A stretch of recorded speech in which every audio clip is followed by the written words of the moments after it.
Hey, everybody. It is the pregame pod. Hope everybody's fired up for Nevada at Minnesota.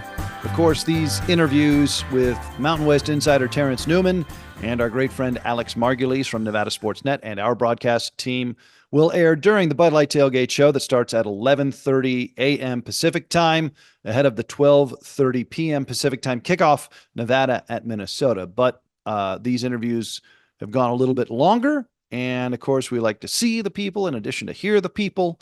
So this is the extended cut. Terrence Newman and Alex Margulies. And hope you enjoy this edition of Ramey's pregame pod. Mark, that the box score doesn't make any sense. The Georgia Southern game. Like, Nevada outgained them by 200 yards. The Pack rushed for 227 yards to like 40-something for the Eagles. You saw it, you called it. How did that add up to an L? You know, it was a weird game because, yeah, you look at those metrics. You have a time of possession that's like 17 minutes in the positive. Nevada has a 200-yard rushing game. They hold the opposition to like a yard and a half per carry. They don't get lit up, you know, in terms of Georgia Southern's passing game, a team that, by the way, had just scored 45 points against Boise State. How they lost that game was by hurting themselves, and really penalties was the main culprit. Almost 150 yards in penalties in that game, including a pair that happened on a drive at the end of the second quarter in which the Eagles were likely happy just to go into the locker room, and instead back-to-back 15-yard penalties gave them a position where they could take a shot and make a play, and they did, and they scored a touchdown.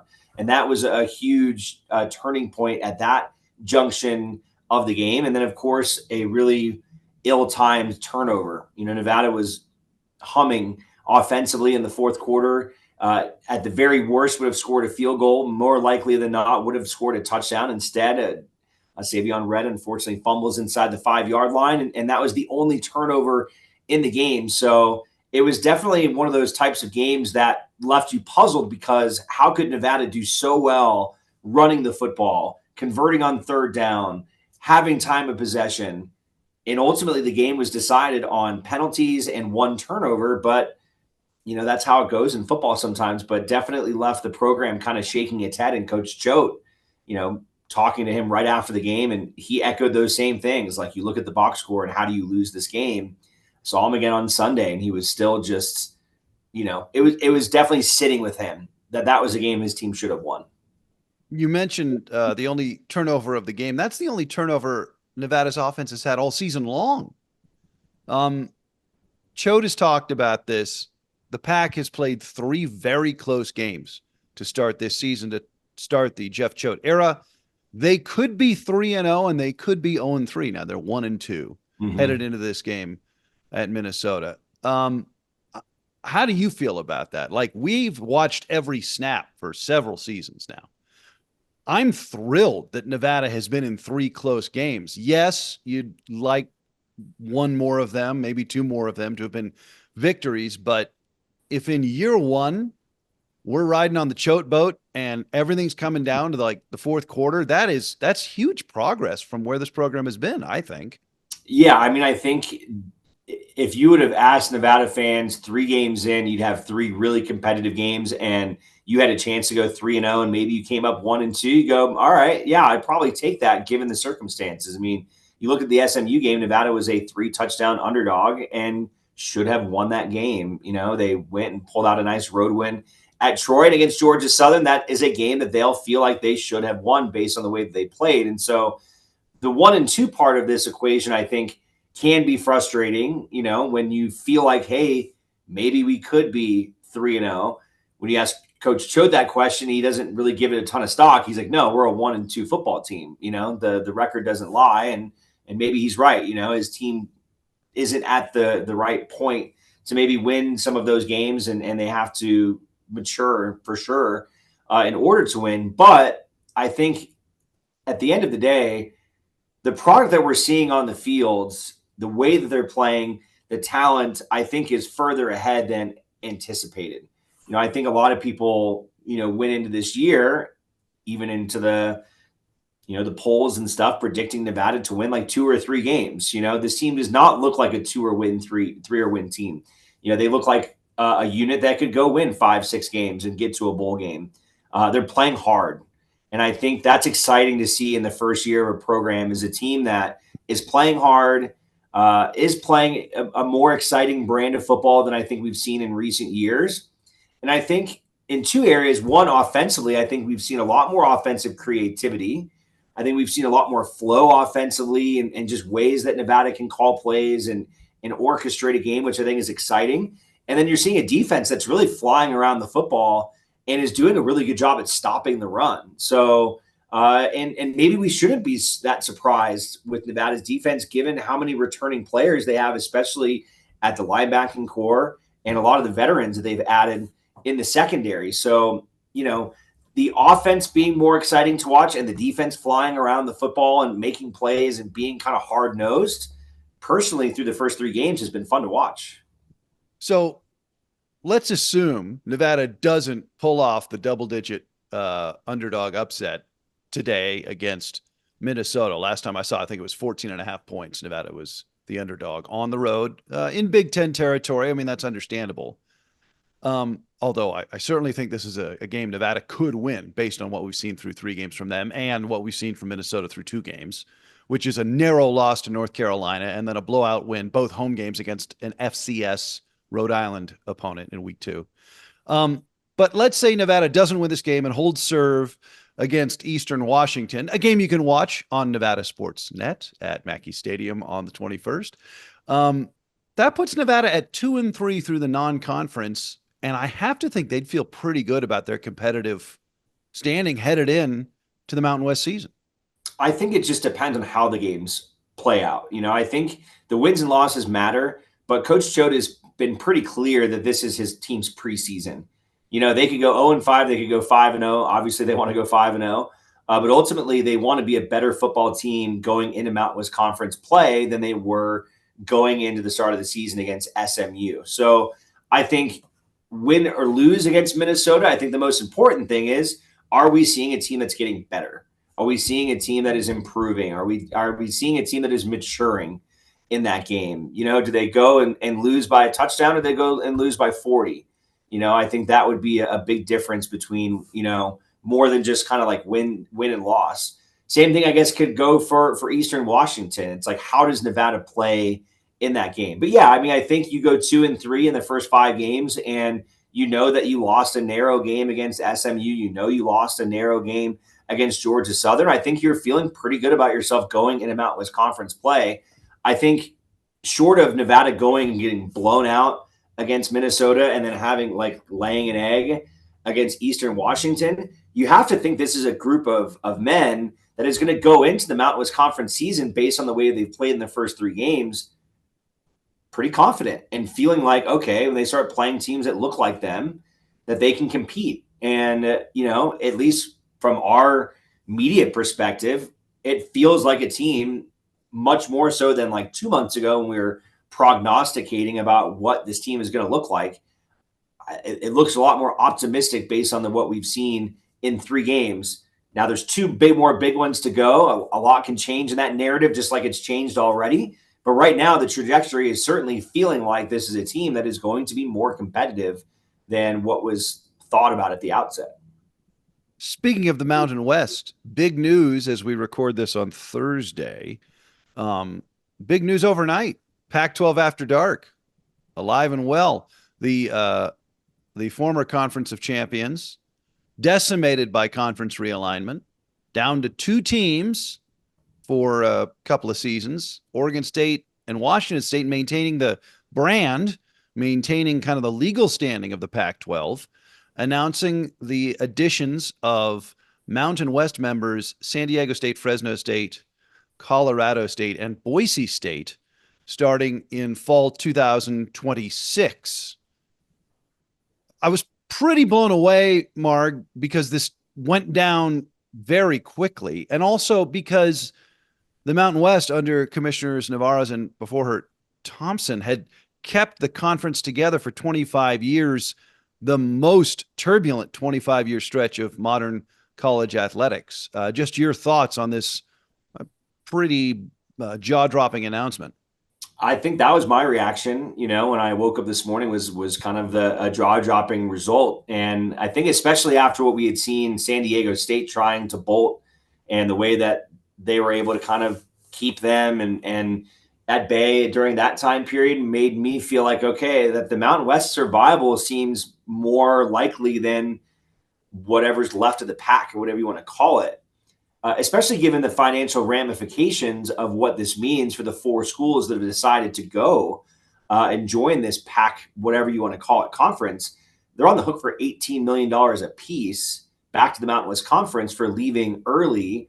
Plus, Oregon State and Washington State are on the hook for $40 million based on an agreement they made with the Mountain West Conference during scheduling for this season and next year to help them kind of keep things at bay while they were trying to figure things out. So you're talking about $100 million in fees going from the Pac, whatever, to the Mountain West as a result of this. And, I think you can understand why the 4 teams that left would want to join the Pac based on just the history, the 100 years of the conference, the potential to keep some of the alignments. Of course, the Pac-12 has had the Rose Bowl. Will they continue to have the Rose Bowl? That remains to be seen. Are they going to have a big lucrative TV deal? It's kind of up in the air, but it seems like these 4 teams are more confident in what the Pac's TV deal is going to look like versus the Mountain West's. And now at this point, what's going to happen with the Wolfpack? It could go really any direction. The reports we've been kind of reading about today, is that UNLV maybe was an attractive partner for the Pac, but there's been a lot of talk that maybe Nevada and UNLV are a package deal based on politics within the state. And there's a strong push to want to keep Nevada and UNLV together. So is Nevada and UNLV one of the next dominoes to go join this new Pac conference? Are they going to be kind of a pillar, duo in the newly created Mountain West Conference? Is the Mountain West try and go hard on being a basketball school and recruit some of these West Coast Conference teams? Do they go after North Dakota State and Montana State and some of these really good FCS football programs for years? I mean, it's anyone's guess at this point. I mean, no one could have foreseen 5 years ago that this is what was going to be the landscape in college football. So I guess to speculate what it's going to look like in 2 years is incredibly difficult. But I think based on what we've seen so far, I think expect the unexpected is sort of where we're at right now. I mean, who would have thought UCLA and USC would be in the Big Ten, and that Cal and Stanford would be in the ACC? It just doesn't make any sense. And so, Boise State, San Diego State, Colorado State, all being part of the Pac whatever. I guess it's just, this is it. This is what we're looking at. It's very weird, but I'm struck by, as you mentioned, we're talking about $100 million and maybe more, depending on what those penalties end up being, plus the exit fees. The remaining teams in the Mountain West will have this windfall of cash. True. And they've got options. As you mentioned, maybe they pivot to more of a basketball focused conference and try to add somebody like Gonzaga, right? Or a St. Mary's. You poach some West Coast Conference schools from a basketball perspective. You could add, as you mentioned, top FCS schools. And we have certainly seen, like Idaho and other teams. Those teams are just as good as some of the teams competing in the FBS. So it's different to what happened to the Pac-12 a couple of summers ago, in that I don't feel like this is a devastating day or week for the Mountain West. It's going to be different, but I don't think it means the Mountain West is history. No, I think it just is. It just leaves it in a very interesting state. Like you said, there's so many different directions this could go in. I think if you're a Nevada fan in particular, I would be most concerned about where Nevada ends up in basketball. Frankly, I just feel like Nevada is best positioned to be competitive in basketball on the regional and national landscape over the next 10 years than they are in football. You know, the reality is the way that things have transpired with NIL and investments in the sport of football, it's going to be hard for a school like Nevada to continue to be relevant in football. And they've struggled over the last 10 years in the Mountain West Conference as it is in football. So I think whatever situation Nevada ends up in, I imagine basketball is going to be a big focus on where is this the best fit for Nevada basketball? Because I do think over the next 10, 15 years, like Nevada has an opportunity, kind of like we've seen from Gonzaga and from San Diego State as other kind of references on the West Coast that have been able to be nationally relevant. Nevada, I think with this new facility that they cut a ribbon on this week, the Landis Basketball Center, I think is going to be a huge boon for Nevada basketball to keep them nationally in the NCAA tournament, relevant in whatever conference they play in. I know football is king and it is the big dollar maker. It is the big, revenue driver. But it's definitely going to be very interesting to see how does Nevada negotiate through this? How does the Mountain West Conference negotiate through this? What does the Pac continue to do? I mean, is there a merger at some point? I mean, who knows what lies ahead for these two conferences, for the Wolfpack. It's going to be very, very fascinating to see it play out. That's Alex Margulies from Nevada Sportsnet and also part of our Nevada Wolfpack broadcast crew. I also visited with Mountain West insider Terrence Newman. We also reflected on the realignment announcement with Boise State, Colorado State, San Diego State, and Fresno State announcing they will be joining the Pac-12 in 2026. We also previewed the slate of games coming up on this Saturday, week 3 in college football. Here's Terrence Newman. Fresno State, Colorado State, Boise State, San Diego State to enter the Pac-12 for academic 2026-2027. Your initial thoughts? Well, kind of saw it coming. We talked. You and I have been talking about this for over a year now. Ever since the Pac-12 fell apart, I've had my Notre Dame hat on where the realignment world was going, and I kind of saw this coming. We talked last year when they set up the scheduling agreement. I believe my exact phrasing to you was, "Are we not sure that we're letting the foxes in the hen house here?" So yeah, it's kind of sad. It's a little sad to see that the Mountain West is. I don't think the Mountain West is going anywhere. Let's start with that. I think the Mountain West will survive, but it will be just like the Pac-12 is going to be different. I think the Mountain West is going to look a little different. One thing you got to give a little credit though to Gloria Nevarez and the Mountain West brass, because they did a good job with the contract that they set up for the scheduling agreement. And the Mountain West is going to get a nice little war chest out of this. They're looking to make they're getting paid.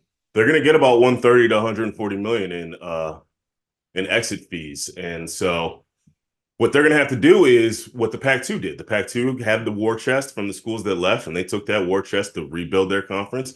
And so now the Mountain West is going to have to do the same. They're going to have to take that war chest and use that war chest to reimagine what the Mountain West Conference is. And I have faith they're going to be able to do it. And honestly, I think the new iteration of what the conference could be a conference where Nevada could be one of the top dogs in it if they get their act together and stay on the track that they're on. So the future is cloudy but not dark. Cloudy but not dark. That's nice, Terrence. That's a good way to look at it. The Mountain West minus Colorado State, Boise State, San Diego State, and Fresno State has options. If you were just putting together, and again, this is based on just you and me speculating as red-blooded Americans who like college football and like college sports writ large. If you had a wish list for 4 schools to backfill the exit of Boise State, Fresno State, San Diego State, and Colorado State, who would they be?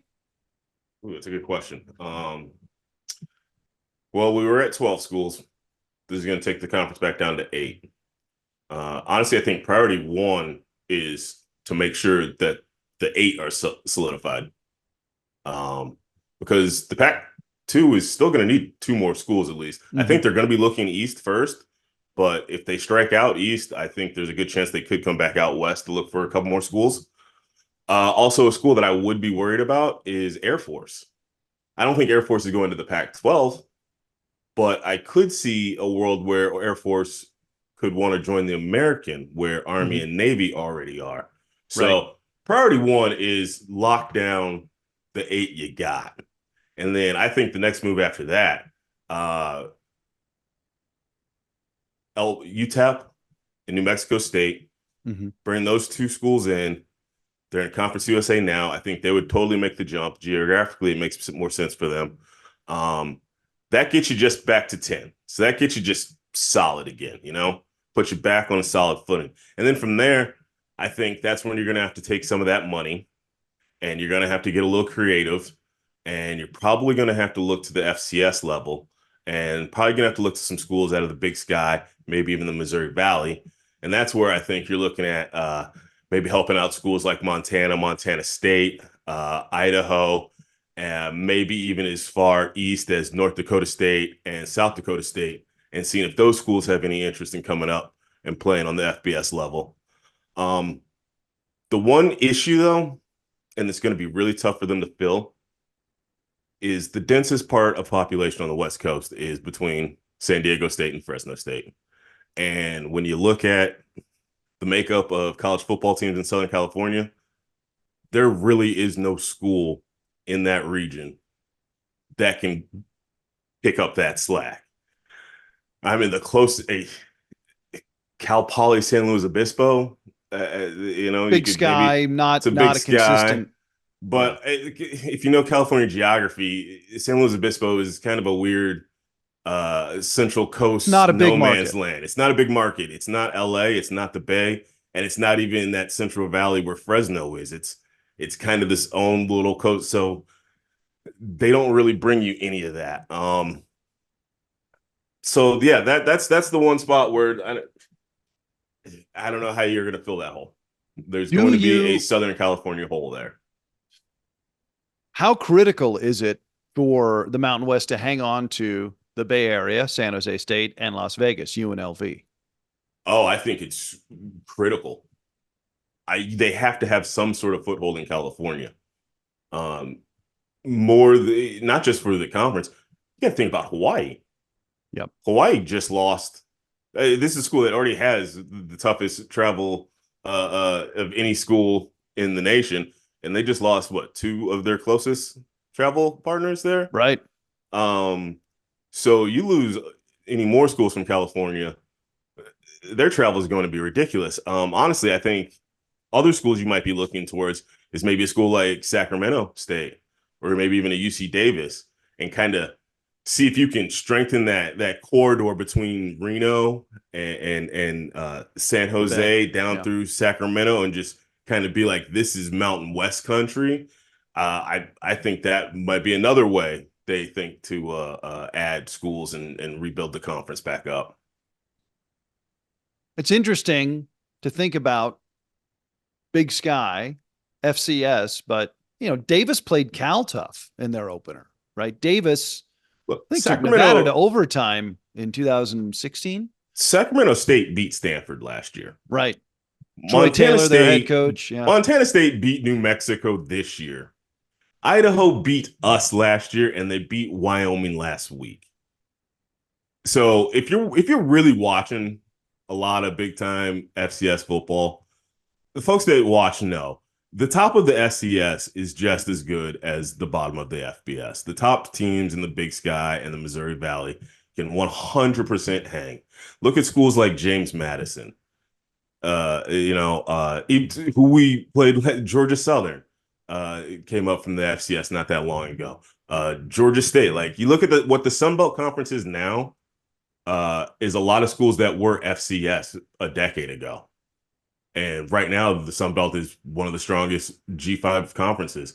I think that's kind of the future you're looking at for the Mountain West right now, is a West Coast version of what the Sun Belt is now. Okay. Any other thoughts about the news that, again, broke? We're recording this on Thursday, September 12th. This broke late in the evening last night, Wednesday, September 11th. Truly Pac-12 after dark. It's truly after dark. Yeah. And, this is airing on broadcast as part of our pregame show, tailgate show for Nevada at Minnesota. So we have a slate of games, and Nevada and Minnesota, that kicks off 12:30. Kickoff coming up at 12:30, guys, Pacific time. So there's a bunch of games later on in the day that we can look at. Terrence, shall we have a gander at the scoreboard, or is there anything else you want to touch on first regarding this recent iteration of realignment and the 4 schools leaving the Mountain West? Well, I think we should touch on what their motivation is real quick before we get off that. All right, subject. no, let's do it. Let's talk. Because I'm sure there's a lot of Mountain West fans, probably a lot of Nevada fans. A lot of folks are wondering, well, why are they doing this? What's in this for them?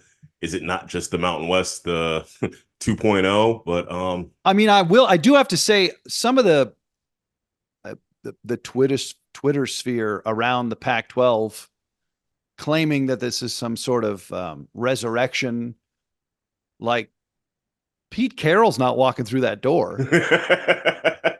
I mean, yeah. No, Reggie Bush and his Heisman are not walking through that door. I'm thrilled for the Pac-12 to exist. It's a different history, but this is not different time. This is not the same Pac-12 that we all grew up with. No, it's not. But if I can put my Notre Dame's hat back on, yeah, you got to remember, we're in this new college football playoff expanded era, and right now we have a format where 5 conference champions are getting automatic bids. And this is going to be the format for 2 years. And then they're going to have to renegotiate that. Now, when this original contract was renegotiated, who was one of the people in the room doing it? Kirk Schultz, the AD at Washington State. He's well aware of how the system goes. I don't see a world where they're going to ever add an extra automatic bid. But if you build a conference that is head and shoulders the 5th best conference, head and shoulders above everybody else, you're kind of setting the stage for the separation once they renegotiate the next college football playoff. If you follow what I'm saying, if there's only going to be 5 automatic bids and you have 5 conferences that you can say are head and shoulders above the rest, that's where I think we might see in the next negotiation a split where there might not be a spot for a Sun Belt or a Mountain West or a MAC champion. And there might just be, hey, these are the 5 conferences. The 12 teams are coming out of these 5 conferences, and all the other conferences can figure out their own playoff. It won't be a division split, but it'll be an unofficial split between the group of 5. And I don't like calling them the power conferences. I'd call them the national autonomous, the autonomous conferences. Yeah. As you like to say, above the fold, I think they're trying to build a conference that gets them just above the fold. Yeah. Well, this is certainly not over. So I don't think Nevada fans need to be, wringing their hands too much. I'm very curious how because again, the 4 schools have to pay exit fees. And in fact, Commissioner Navarez and her predecessor, Commissioner Thompson, had kept the Mountain West intact for a quarter century, the most tumultuous quarter century of conference realignment in modern times, in large part due to these binding exit fees that disincentivized schools from leaving. And in fact, San Diego State had flirted with leaving before. Boise State had made noise about it in the past, but the conference had stayed together because of these fees, which is similar to the ACC. It just gets expensive to leave a conference. So now you are going to have the figure you cited, 130 million, 130 to 140 million. Yeah. I had not seen that figure yet, so I'm trusting your reporting on this. That's added up between what the individual schools have to pay and then also the penalties that Oregon State and Washington State have to pay as a part of the scheduling agreement for I mean, poaching it's a schools. big number. It's Yeah, a big it's number. a big number. And so, Commissioner Navarez and company can think strategically about that. They're going to have options. And yeah, and they will have options. And that's why I think optimism might not be the best word, but I'm not devastated. This is not like being a Pac-12 fan a couple of summers ago. No, it's not at all.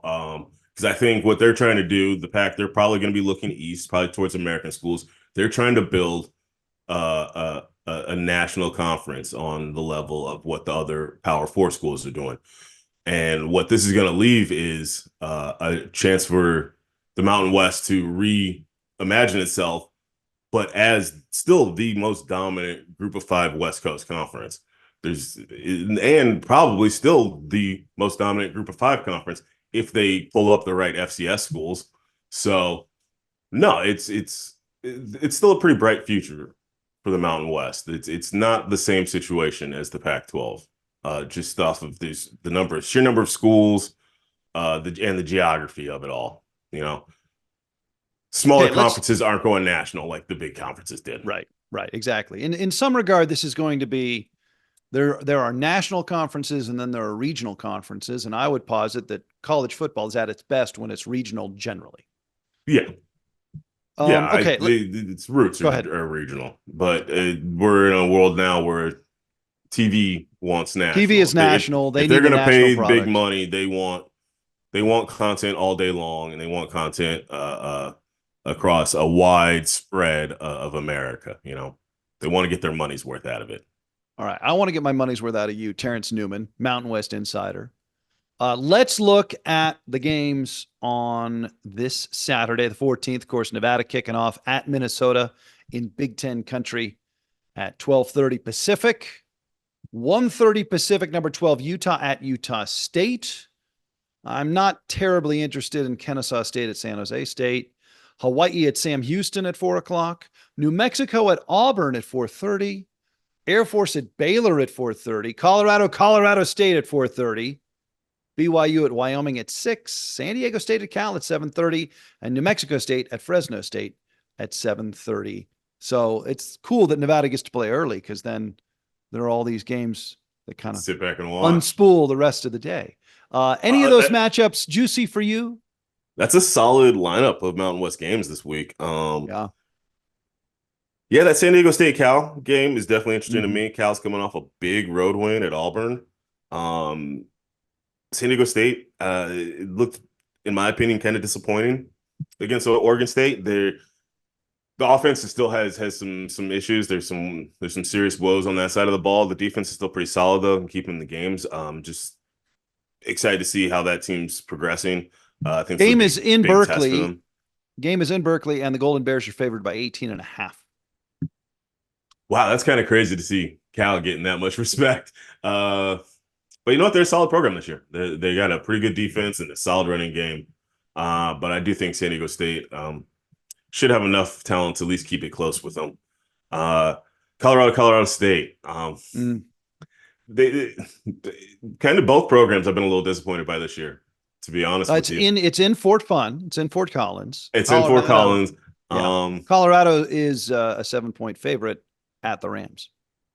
Yeah, I think this is a game Coach Norvell's gonna have his team ready to go. I think he's gonna have them really motivated off of last year. I think he's gonna have them really motivated off of some poor performances they've had earlier in this year, especially at Texas. How they kind of no-showed that one. And I'm not really sure what we're gonna get at Colorado. You could get one of those great bounce back games, after they took it on the chin last week against Nebraska, or this might be one of those teams where, you know what, they took it on the chin and they don't want to get hit again, So I'm interested to see how that one's going to play out. Because Colorado State, if they're going to do one thing, they're going to play physical. Oh, yeah. They're going to come out, they're going to hit you in the mouth. And so it's going to be interesting to see the type of fight Colorado has. I got a feeling this game's going to get a little chippy because both teams really need it. Yeah, it's going to be a good one. And then you said we got Air Force Baylor, right? Air Force Baylor at Baylor, 4:30 Pacific. Baylor is giving 16.5 at home. That's another one that intrigues me. Air Force is breaking in a lot of new players this year. It's been a little bit of a struggle. But Baylor has also struggled badly on offense this year. They have a pretty solid defense. So I expect a low-scoring game. But I do think this is a game that Air Force, the way they run the ball, the way they control the clock, they can keep this one close. They can keep this one close late. And then if they can keep it close late, turnover here, turnover there, who knows? But yeah, I think they can keep this close into the fourth quarter. All right, I have to ask you about your Wyoming Cowboys. Oh, boy. Who are 11-point underdogs at home against Brigham Young at War Memorial in Laramie, 6:00 kickoff Pacific time. You were bullish on the Pokes, but I was they have bullish started on the 0-2. Pokes. You know what? I've been a little let down. Some of the senior leadership on the team hadn't seemed to shown up, but most importantly, I thought the quarterback, I thought Sabota would be able to step right in and kind of maybe not pick up exactly where Andrew Peasy left off, but like high enough level to where it was close. Just honestly, the quarterback play has not been there. The protection has not been there. He's turned over the ball. He's been on his back a lot. I don't know if you saw the game against Idaho. They kind of got pushed around a little bit there. Yeah, they kind of got pushed around a little bit. Like that score was not a fluke. So there's some issues there. They're going to struggle with BYU. BYU is physical. They went into SMU last week, and they kind of ran the ball down their throat and pushed them around. Problem is they struggle in the passing game a little bit there. So Wyoming will have a chance to keep it close if their defense can tighten up, but they can't turn over the ball. They gotta start protecting the ball, and if they want to turn this season around. Thank you to Terrence Newman, Mountain West Insider. Thank you to Alex Margulies from our broadcast crew and Nevada Sports Net. That will do it for Ramey's pregame pod, the extended cut. Hope you are enjoying it on the Varsity Network or on NevadaWolfpack.com, and especially those of you watching the video version here on the Nevada Wolfpack YouTube channel. You can tune in to the live audio broadcast of Nevada at Minnesota. The Bud Light Tailgate Show starts at 11:30 a.m. Pacific. Kickoff in Minneapolis against the Golden Gophers coming at 12:30 Pacific time. First all-time meeting between Nevada and Minnesota. So the Wolfpack trying to stun the world in the heart of Big Ten country. 12:30 Pacific kickoff, Nevada and Minnesota. You can listen live on the Varsity Network app. You can watch the Behind the Mic cam, listen live, and watch Mike Edwards and me react to everything as it takes place on the field on the Wolfpack Facebook page, the official Nevada Wolfpack Facebook page. You can peer into the broadcast booth and listen live to our broadcast. And of course, old school terrestrial radio, 105.7 FM. You can listen live to our broadcast. Again, 11:30 a.m. Pacific start time, 12:30 p.m. kickoff, 105.7 FM. Join the Hall of Famer Mike Edwards and me for Nevada at Minnesota. Hope you've enjoyed Ramey's pregame pod. For Alex, for Terrence, so long.